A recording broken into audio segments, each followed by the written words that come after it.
Pangangatuwiran ng demonyong sablay, ang nakakatawang kadiliman. Noong nagdaang gabi, habang ako'y naglalakad pauwi mula sa trabaho, bigla akong napansin ng isang matandang lalaki na tila may kakaibang galang sa mukha. Tinawag niya ako ng pangalan ko, Javier, at napahinto ako sa paglakad. Mayroong isang kwento na dapat mong malaman, sabi niya, at napagtanto kong mukhang may kakaibang kaharian ang kanyang mga mata. Ang demonyong sablay ang pangalan niya. Nakakatakot, at marahil ay naranasan mo na rin ang kanyang kapangyarihan. Napabuntong hininga ako at nagtanong, ano bang kwento mo tungkol sa demonyong sablay? Ang matanda ay nagkwento ng isang madilim na kwento ng isang kaibigan niyang tinatawag na Marco.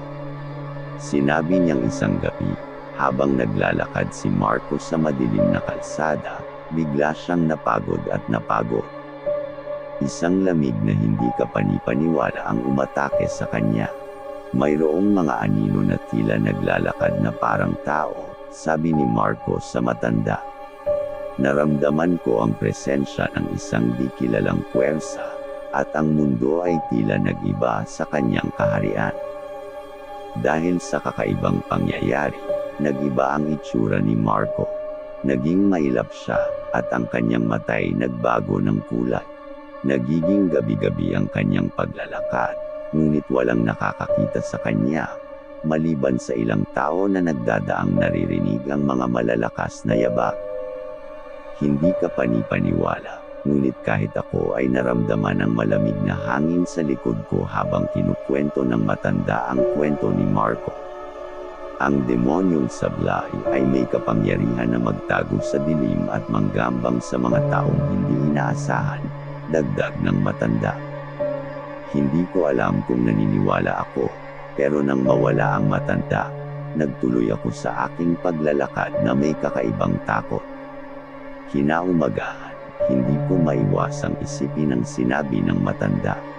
Isang araw, habang ako'y naglilinis ng aking bahay, bigla akong napagod at nagkasakit. Ang buong katawan ko ay napuno ng takot, at parang may nagmamasid sa akin mula sa anino. Sa diwa ng kababalaghan, naramdaman kong may isang bagay na naglalakad na parang tao sa tabi ko. Habang ako'y naglalakad, napansin kong nag-iiba ang liwanag ng paligid. Ang anino na may masamang presensya ay unti-unting lumalapit. Naalala ko ang kwento ng matanda, at sa gitna ng takot, napagtantong ito ang demonyong sablay. Javier, boses na hindi kilala ang nagtawag sa akin. Nandito ka na sa aking kaharian. Nagtago ako sa ilalim ng aking kumot, ngunit naririnig ko ang malakas na halakhak ng demonyong sablay. Ang kanyang tinig ay nagtataglay ng kapangyarihan na nagpapabango ng mga balahibo sa aking katawan. Habang naglilipat-lipat ako ng pwesto sa aking bahay, nararamdaman kong patuloy siyang sumusunod. Ang pagkakaroon ko ng takot ay tila nagbibigay sa kanya ng lakas, at ang kanyang anino ay lalong lumalapit. Sa gitna ng madilim na silong ng aking kwarto, naririnig ko ang malakas na halakhak ni demonyong sablay. Sa bawat pagtakbo ko, tila ba hindi siya naglalaho. Hanggang sa isang punto, bigla siyang nawala, at naglaho ang kanyang halakhak. Nakatulog ako nang hindi ko namamalayang nahulog ako sa pagod at takot. Ngunit sa aking panaginip, naririnig ko pa rin ang nakakatakot na tawa ni demonyong sablay. Hanggang ngayon, nararamdaman ko pa rin ang kanyang presensya, patuloy na sumusunod sa akin sa dilim ng gabi. Ang mga pangyayaring ito ay tila nagbigay daan sa isang masalimuot na pakikipagsapalaran sa kaharian ni demonyong sablay. Ang mga araw na sumunod ay puno ng kakaibang pangyayari. Sa bawat sulok ng aking bahay, nararamdaman ko ang malamig na presensya ni demonyong sablay. Isang gabi, habang ako'y inaantok, biglang bumukas ang pinto ng kwarto ko ng mag-isa. Napasigaw ako, at napagtanto ko na tila ba mayroong anino na naglalakad sa paligid. Mabuti at nakakakatawa ka pa rin, biglang sabi ni Demonyong Sablay na mistulang naglalakad sa kanyang invisible na palasyo. Ang kanyang tinig ay nagbibigay ng kakaibang halakhak na naglalaman ng nakakatawa at nakakatakot na damdamin. Ano bang gusto mo sa akin? Tanong ko, naguguluhan at natatakot. Nais ko lang ng kakaibang kasayahan, sabi ni Demonyong Sablay habang nawawala ang kanyang anino at tila bumabalik sa kanyang kaharian ng kadiliman. Mula noon, ang aking buhay ay puno ng kababalaghan at kalokohan. Sa tuwing magluluto ako, biglang mawawala ang mga kutsara at kaserola. At paglingon ko, makikita ko si Demonyong Sablay na naglalaro ng tagwan ng kutsara. Nagiging isang malupit na playmate ang demonyo, at kahit na siya'y nakakatakot, hindi ko maiwasang matawa sa kanyang mga kalokohan. Sa araw-araw, nagiging bahagi na si Demonyong Sablay ng aking buhay. Ang kanyang nakakakilabot na tawa ay nagiging soundtrack ng aking gabi, at ang kanyang malamig na halakhak ay nagsisilbing alarm clock sa bawat umaga. Isang araw, habang ako'y naglalakad sa paligid ng aking kaharian, bigla akong hinabol ni Demonyong Sablay. "Takbuhan tayo, Javier," sigaw niya, at nagkaroon ng masayang kaganapan sa gitna ng aking takot. Ang kanyang kakulaitan ay nagiging mas malupit, ngunit sa tuwing siya'y nagbibigay ng papiro, nararamdaman ko ang init ng kanyang pagiging tao. May bahagi siyang gustong ipakita na hindi lahat ng demonyo ay masama, at minsan, maaaring magdala sila ng kasiyahan sa gitna ng kaharian ng dilim. Ngunit kahit na si Demonyong Sablay ay mayroong kanyang mga pagkukulang, may mga oras na tila ba mayroong mas malupit pa siyang nilalang na nagmamay-ari sa kanya. Ang anino niya'y nagiging mas madilim, at ang kanyang mga mata'y nagbabadyang paghihiganti. Sa bawat pag-atake niya, bumabalik ang aking takot, at sa kanyang mga mabagsik na galit, napagtanto ko na hindi ko kayang maging katuwaan ni Demonyong Sablay ng walang hanggan. Mayroong bahagi ng kanyang pagkatao na hindi kaya ng tao na lubusang maunawaan. Nagdududa ako kung paano ko malalabanan ang pag-atake ng masamang puwersa na bumabalot sa kanyang pagkatao. At sa gitna ng aking kaharian ng kadiliman, naiisip ko kung paano ko muling matutunan ang tawang nawala sa aking mga labi. Isang gabi, habang ako'y nag-aalala sa aking kapalaran, biglang sumulpot si Demonyong Sablay sa aking harapan. "Huwag kang mag-alala, Javier. May paraan para malampasan natin ang mga pangyayaring ito," sabi niya nang may kakaibang pag-asa sa kanyang mga mata. Napagtanto ko na tila ba si Demonyong Sablay ay mayroong pusong tao, at sa kabila ng kanyang takot at kaharian ng dilim, mayroong bahagi sa kanyang puso na nagtataglay ng pagmamahal. Kaya't sumama ako kay Demonyong Sablay sa kanyang kaharian, handa na harapin ang hamon ng kakaibang pag-ibig at kasiyahan sa gitna ng kadiliman. Subalit, ang mga susunod na pangyayari ay magdadala sa atin sa isang landas ng kababalaghan at hindi malilimutang kaharian ng demonyo. Sa kaharian ng dilim, kasama si Demonyong Sablay, naranasan ko ang mga kababalaghan at kakaibang kasiyahan na hindi kayang ihatid ng sinuman na tao. Isang gabi, habang kami naglalakad sa mga madilim na daan, biglang nagbago ang itsura ng kanyang anino. Ang nakakatawa niyang tawa ay unti-unting naging malamig at nakakakilabot. "Tingnan mo, Javier," bulong ni Demonyong Sablay, at napansin ko ang kanyang anino na ngayoy naglalaro ng mga mumo. Ang mga mumo ay naglalabasan mula sa ilalim ng lupa, nagdadala ng takot at kaharian ng kamatayan. Nagtaka ako kung paano naging katuwaan ang ganitong eksena, ngunit sa kanyang mga mata, nakita ko ang kasiyahan at kaakit-akit na kalakaran ng dilim. Ang mga mumo ay nagsimulang sumabay-sabay sa aming paglalakad, tila ba sumusunod sa isang kampiyon na walang kamatayan. Habang kami nagtatagisan ng tawanan, biglang nag-iba ang tono ng paligid. Ang mga mumo ay nagbalik sa kanilang mga kublihang mundo, at ang dilim ay naging mas makapal.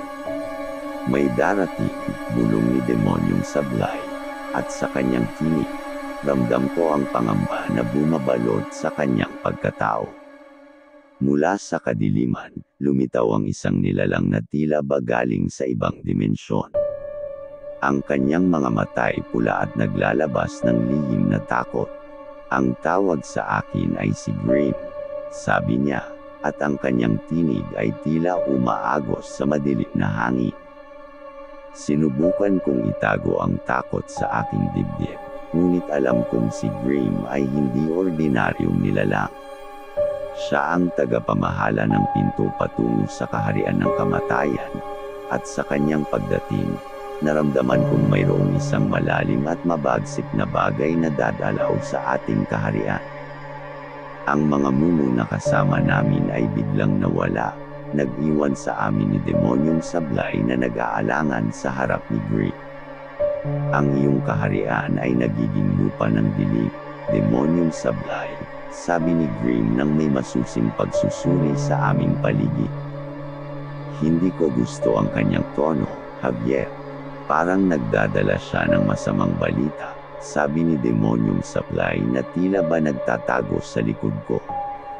Sa kabila ng aming takot, nagdesisyon kami na humarap kay Grim. Ano ang iyong layunin dito? Tanong ko ng may tapang, bagamat nanginginig ang aking boses. Si Grim ay ngumiti ng isang masalimuot na ngiti.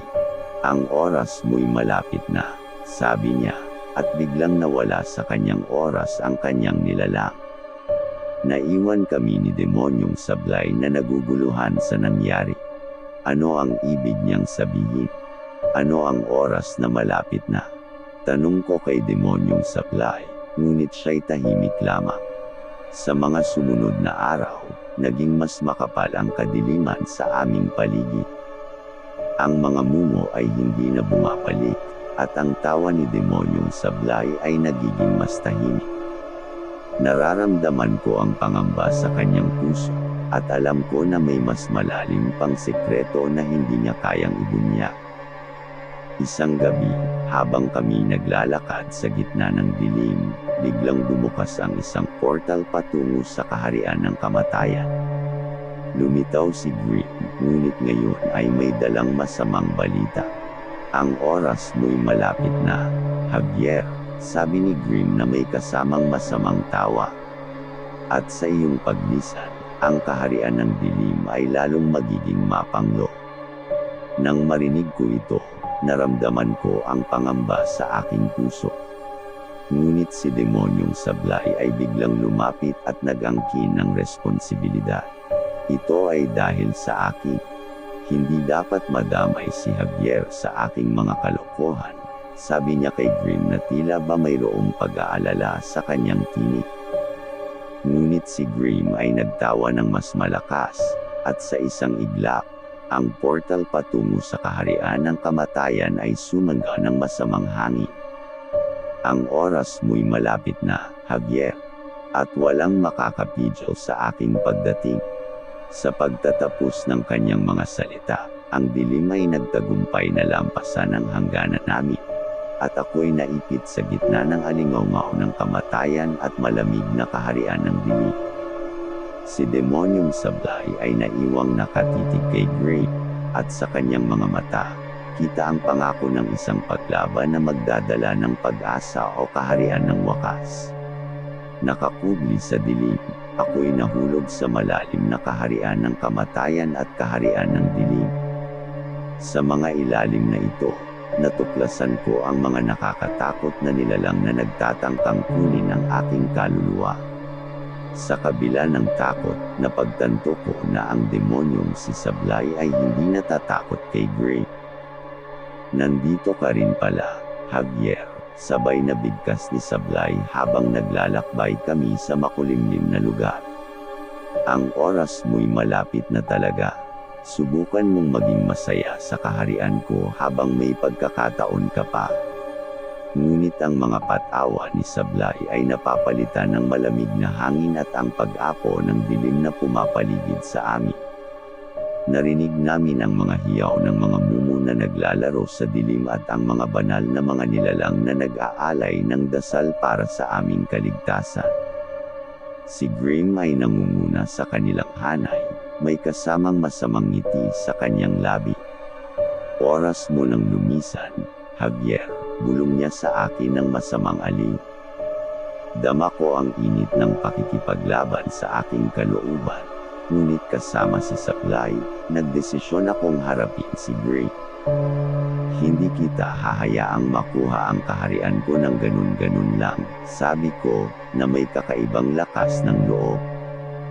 Sa gitna ng aming pagkakaangkin ng kaharian ng dilim, nagsimula ang malupit na paglalaban.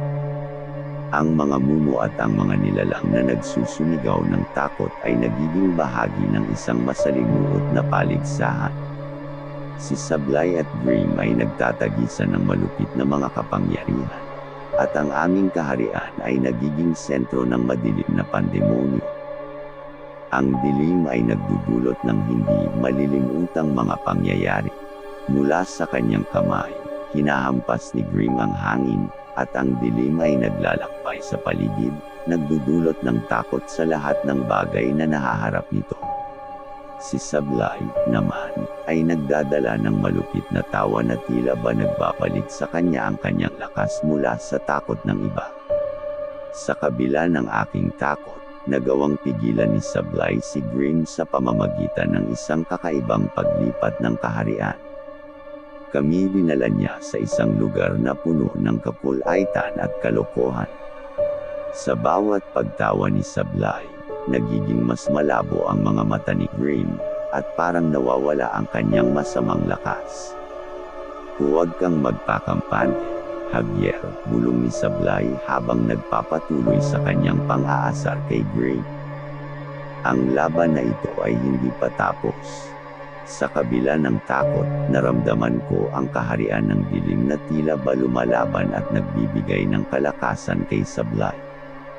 Ang pangalan ng ang demonyong Sablay ay nagiging sagisag ng pag-asa at kalakasan, at sa kanyang pagiging katuwaan, natutunan naming kalabanan ang kadiliman na umangkin sa aming kaharian. Subalit, sa gitna ng aming tagumpay, biglang naglaho si Sablay. Hindi pa tapos ang laban, Javier. Kailangan mong patuloy na ipagtanggol ang iyong kaharian, ang huli niyang sinabi bago siya nawala sa aming paningin. Naiwan ako na may halong takot at pangamba, ngunit alam kong kailangan kong ipagpatuloy ang pakikipaglaban. Ang dilim ay nagiging mas malambot, at ang mga mumo ay nagtatago sa likod ng kadiliman. Sa kabila ng pagkawala ni Sablay, alam kong mayroon akong kakampi sa gitna ng kaharian ng dilim. Bukas ay panibagong araw, at ako'y nagpasyang patuloy na ipagtanggol ang aking kaharian. Kasama man si Sablay o wala, ang laban ay hindi pa tapos. At habang ako'y naglalakbay sa kaharian ng dilim, alam kong may pag-asa pa sa pagtatanggol sa lihim na mundong ito mula sa kamay ni Grim. Sa harap ni Grim, handang harapin ang aking misyon, naramdaman ko ang malamig na hangin na dumarampi sa akin. Ang paligid ay biglang sumiklab ng malakas na hangin at umikot sa aking katawan. Tila ba ang dilim at ang kaharian ng kamatayan ay nagiging isang mapanglo na pagsasanay. Bago ko napagtanto, nandito na ako sa kaharian ng kamatayan. Ang lugar ay puno ng mga anino at multo na naglalakad ng malungkot, nagdadala ng mga kalungkutan mula sa kanilang mga nagdaang buhay. Sa aking paligid, naririnig ko ang malungkot na kanta ng mga umalis na kaluluwa. Maligayang pagdating, Javier, sabay na bati sa akin ng malakas na tinig ni Gray. Dito sa kaharian ng kamatayan, isang hamon ang aking ibibigay sa iyo. Naglakbay kami sa malawak na tanawin ng kaharian, at sa bawat hakbang na aming nilalakbay, naramdaman ko ang bigat ng aking misyon. Dumating kami sa isang lugar na puno ng makakakilabot na dilim, at doon ko natuklasan ang isang kaharian ng mga anino na naghahanda para sa isang dark and twisted na selebrasyon.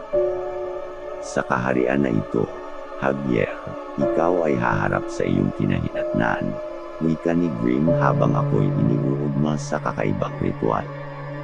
Ang ritual ay nagbibigay daan sa mga anino na mangyari ang mga hindi malilimutang pangyayari sa kanilang nakaraan. Nang magsimula ang ritual, lumitaw ang mga anino na tila ba nasa kanilang mga pagkamatay. Naiulat ng bawat isa ang kanilang mga hinanakit, galit, at pait. Habang ako'y napapasakamay, naramdaman ko ang kanilang emosyon na dumadaloy sa aking katawan, nagdadala ng malalim na kirot sa aking puso. Sa paglipas ng oras, ang ritual ay nagiging mas makulay at mas masalimuot. Ang mga anino ay nagiging mas maligaya, ngunit ang kakaibang takot ay umuusbong mula sa kanyang kaharian. Naririnig ko ang halakhak na naglalabasan mula sa dilim, at tila ba ang kadiliman ay nagiging mas malupit at mapanganib. Bago ko napagtanto, ako'y nasa harap na ng isang malaking pintuan na nagbukas patungo sa isang lugar na puno ng kalituhan at pangamba.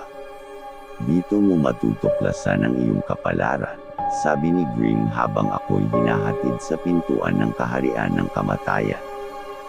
Pagtawid ko sa pintuan, natagpuan ko ang sarili ko sa lugar na tila ba nasa gitna ng dalawang kaharian.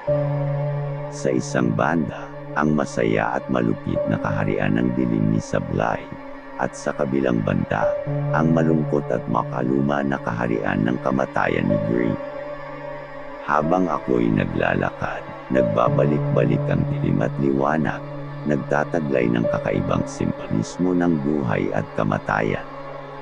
Sa isang iglap, naunawaan ko ang misyon na aking tinatahak, ang maging tulay sa pagitan ng dalawang kaharian. Sa pangunguna ni Sablay, nagbalik ako sa kaharian ng dilim, dala ang kaharian ng kamatayan sa aking puso. Ang dilim at liwanag ay nag-iiwan ng mga bakas sa aking katawan, nagiging alaala ng kakaibang paglalakbay na aking tinahak. Ngunit sa pagbalik ko, napagtanto ko na ang aking pagkakabago ay nagdulot din ng pagbabago sa kaharian. Ang dilim ay nagiging mas malumanay, at ang mga multo ay nagiging masaya. Si Sablay ay nagtataglay ng bagong anyo na nagdudulot ng masigla at malupit na kasiyahan. Bumalik ka, Javier. Isasama kita sa bagong kaharian ng dilim, bulong ni Sablay, at ako'y sumang-ayon na bumalik sa kanyang kaharian, bitbit ang pag-asa at kasiyahan na aking nadala mula sa kaharian ng kamatayan. Sa paglipas ng mga araw, ang aking kaharian ay nagiging lugar ng kakaibang pagsasama-sama at makulay na kasiyahan. Ang dilim ay nagiging kaibigan, at ang multo ay nagiging kasangga sa bawat kasiyahan na ating ibinabahagi. Sa pagiging tulay ng dalawang kaharian, natutunan ko na kahit sa madilim na mga oras, mayroon pa ring liwanag at pag-asa. Habang ang kwento ay patuloy na bumabalot ng misteryo at kaharian ng dilim, ang kaharian ng kamatayan ay naiwang bukas sa aking mga karanasan. Ang pangako ni Sablay na hindi pa tapos ang laban, ay nagbigay daan sa pagtatapos ng isang yugto ng aking kwento. Ngunit ang hinaharap ay puno pa rin ng mga lihim at kahindik-hindik na pag-asa. Sa harap ni Grimm, handang harapin ang aking misyon, naramdaman ko ang malamig na hangin na dumarampi sa akin. Ang paligid ay biglang sumiklab ng malakas na hangin at umikot sa aking katawan. Tila ba ang dilim at ang kaharian ng kamatayan ay nagiging isang mapanglo na pagsasanay. Bago ko napagtanto, nandito na ako sa kaharian ng kamatayan. Ang lugar ay puno ng mga anino at multo na naglalakad ng malungkot, nagdadala ng mga kalungkutan mula sa kanilang mga nagdaang buhay. Sa aking paligid, naririnig ko ang malungkot na kanta ng mga umalis na kaluluwa. Maligayang pagdating, Javier, sabay na bati sa akin ng malakas na tinig ni Gray. Dito sa kaharian ng kamatayan, isang hamon ang aking ibibigay sa iyo. Naglakbay kami sa malawak na tanawin ng kaharian, at sa bawat hakbang na aming nilalakbay, naramdaman ko ang bigat ng aking misyon. Dumating kami sa isang lugar na puno ng makakakilabot na dilim, at doon ko natuklasan ang isang kaharian ng mga anino na naghahanda para sa isang dark and twisted na selebrasyon. Sa kaharian na ito, Javier, ikaw ay haharap sa iyong kinahinatnan, wika ni Grimm habang ako'y iniuugma sa kakaibang ritual. Ang ritual ay nagbibigay daan sa mga anino na mangyari ang mga hindi malilimutang pangyayari sa kanilang nakaraan. Nang magsimula ang ritual, lumitaw ang mga anino na tila bana sa kanilang mga pagkamatay. Naiulat ng bawat isa ang kanilang mga hinanakit, galit, at pait. Habang ako'y napapasakamay, naramdaman ko ang kanilang emosyon na dumadaloy sa aking katawan, nagdadala ng malalim na kirot sa aking puso. Sa paglipas ng oras, ang ritual ay nagiging mas makulay at mas masalimuot. Ang mga anino ay nagiging mas maligaya, ngunit ang kakaibang takot ay umuusbong mula sa kanyang kaharian. Naririnig ko ang halakhak na naglalabasan mula sa dilim, at tila ba ang kadiliman ay nagiging mas malupit at mapanganib. Bago ko napagtanto, ako'y nasa harap na ng isang malaking pintuan na nagbukas patungo sa isang lugar na puno ng kalituhan at pangamba. Dito mo matutuklasan ang iyong kapalaran, sabi ni Grimm habang ako'y hinahatid sa pintuan ng kaharian ng kamatayan. Pagtawid ko sa pintuan, natagpuan ko ang sarili ko sa lugar na tila ba nasa gitna ng dalawang kaharian. Sa isang banda, ang masaya at malupit na kaharian ng dilim ni Sablay, at sa kabilang banda, ang malungkot at makaluma na kaharian ng kamatayan ni Grimm. Habang ako'y naglalakad, nagbabalik-balik ang dilim at liwanag, nagtataglay ng kakaibang simbolismo ng buhay at kamatayan. Sa isang iglap, naunawaan ko ang misyon na aking tinatahak, ang maging tulay sa pagitan ng dalawang kaharian. Sa pangunguna ni Sablay, nagbalik ako sa kaharian ng dilim, dala ang kaharian ng kamatayan sa aking puso. Ang dilim at liwanag ay nag-iiwan ng mga bakas sa aking katawan, nagiging alaala ng kakaibang paglalakbay na aking tinahak. Ngunit sa pagbalik ko, napagtanto ko na ang aking pagkakabago ay nagdulot din ng pagbabago sa kaharian. Ang dilim ay nagiging mas malumanay, at ang mga multo ay nagiging masaya. Si Sablay ay nagtataglay ng bagong anyo na nagdudulot ng masigla at malupit na kasiyahan. Bumalik ka, Javier. Isasama kita sa bagong kaharian ng dilim, bulong ni Sablay, at ako'y sumang-ayon na bumalik sa kanyang kaharian, bitbit ang pag-asa at kasiyahan na aking nadala mula sa kaharian ng kamatayan. Sa paglipas ng mga araw, ang aking kaharian ay nagiging lugar ng kakaibang pagsasama-sama at makulay na kasiyahan. Ang dilim ay nagiging kaibigan, at ang multo ay nagiging kasangga sa bawat kasiyahan na ating ibinabahagi. Sa pagiging tulay ng dalawang kaharian, natutunan ko na kahit sa madilim na mga oras, mayroon pa ring liwanag at pag-asa. Habang ang kwento ay patuloy na bumabalot ng misteryo at kaharian ng dilim, ang kaharian ng kamatayan ay naiwang bukas sa aking mga karanasan. Ang pangako ni Sablay na hindi pa tapos ang laban, ay nagbigay daan sa pagtatapos ng isang yugto ng aking kwento. Ngunit ang hinaharap ay puno pa rin ng mga lihim at kahindik-hindik na pag-asa. Sa pagsasama ng dilim at liwanag, bumalik ako sa kaharian ng dilim kasama si Sablay. Ngunit, kahit sa kabila ng masiglang kasiyahan at makulay na pagbabago sa aking kaharian, may isang bahagi ng akin na hindi mapakali. Parang may mga matang nagmamasid sa akin mula sa dilim, nagdadala ng nakakakilabot na sensasyon. Isang gabi, habang kami naglalakad sa dilim na gubat, biglang sumulpot sa harap namin ang isang anino na tila ba lumulutang sa hangin. Ang kanyang mga mata ay nagbabadyang mapanudyo, at ang bawat hakbang niya ay nagdadala ng malamig na hangin na naglalaman ng misteryo at pangamba. "Hindi dapat ka narito, Javier," sabi niya sa isang tinig na nagpapalamig ng dugo.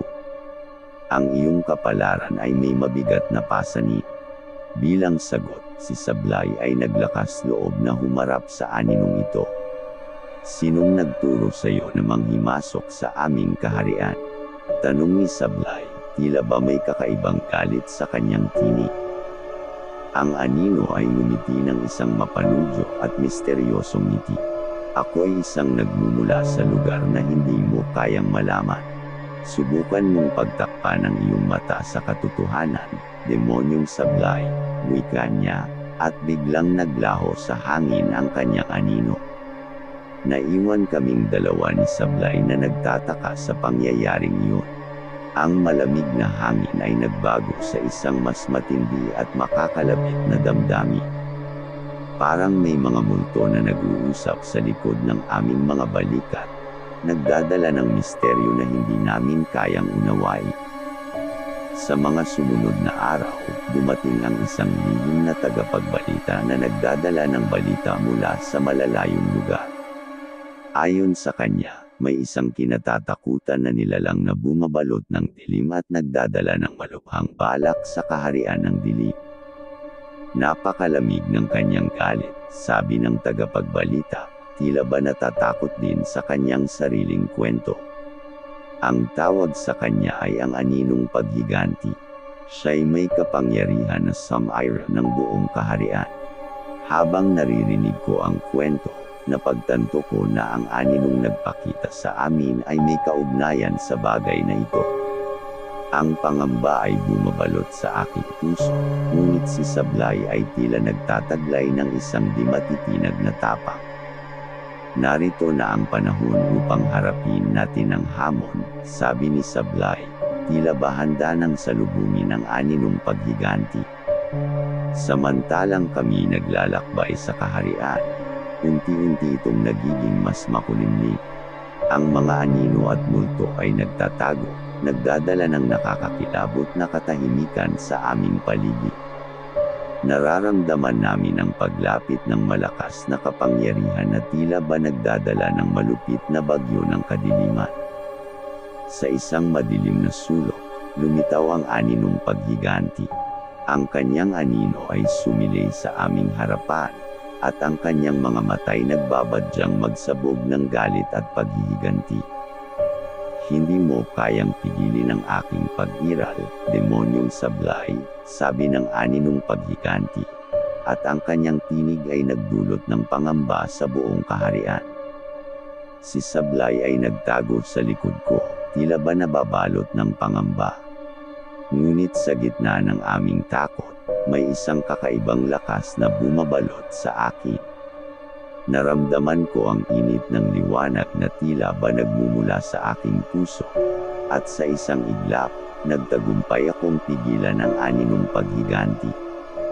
"Ang dilim at liwanag ay magsasama-sama laban sa iyo," sigaw ko, at sa aking mga salita, nagsimula akong magtagumpay sa pagsugpo ng malakas na kapangyarihan na siyang nagdadala ng dilim sa aming kaharian. Nagtagumpay kami sa aming pakikipaglaban, at ang aninong paghiganti ay napuksa. Ang dilim ay unti-unti nang naglalaho, at ang liwanag ay bumabalik sa aming paligid. Ngunit sa kabila ng tagumpay, alam kong hindi pa tapos ang laban. Sa mga sumunod na araw, naramdaman namin ang pagbabalik ng katahimikan sa kaharian ng dilim. Ngunit ang kakaibang pangyayari na iyon ay nagdulot ng isang mahirap na tanong sa aking isipan.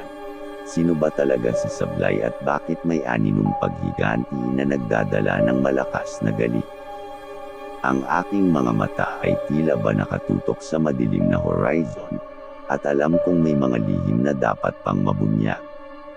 Ang kaharian ng dilim ay puno pa rin ng misteryo, at ang kwento ng dilim at liwanag ay patuloy na nag-uunlad sa mga landas na hindi pa namin nauunawaan.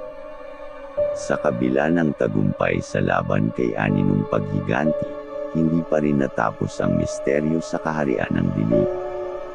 Ang dilim at liwanag ay magkakasama na naglakbay, handang harapin ang hamon ng hinaharap. Sa paglipas ng mga araw, natutunan ni Javier at Demonyong Sablay na magtulungan at magtagumpay sa kabila ng mga pagsubok. Ang kaharian ng dilim ay nagkaroon ng bagong sigla, kung saan ang dilim at liwanag ay nagsasama-sama upang lumikha ng isang makulay na mundo ng kakaibang kasiyahan. Habang sila'y naglalakbay patungo sa mas makulay na bukas, alam nilang may mga lihim pa rin na nag-aabang sa kanilang paglalakbay. Ang kwento ng dilim at liwanag ay patuloy na nag-uunlad. Isang kwento na nagdadala ng kahulugan at pag-asa sa harap ng kaharian ng kadiliman.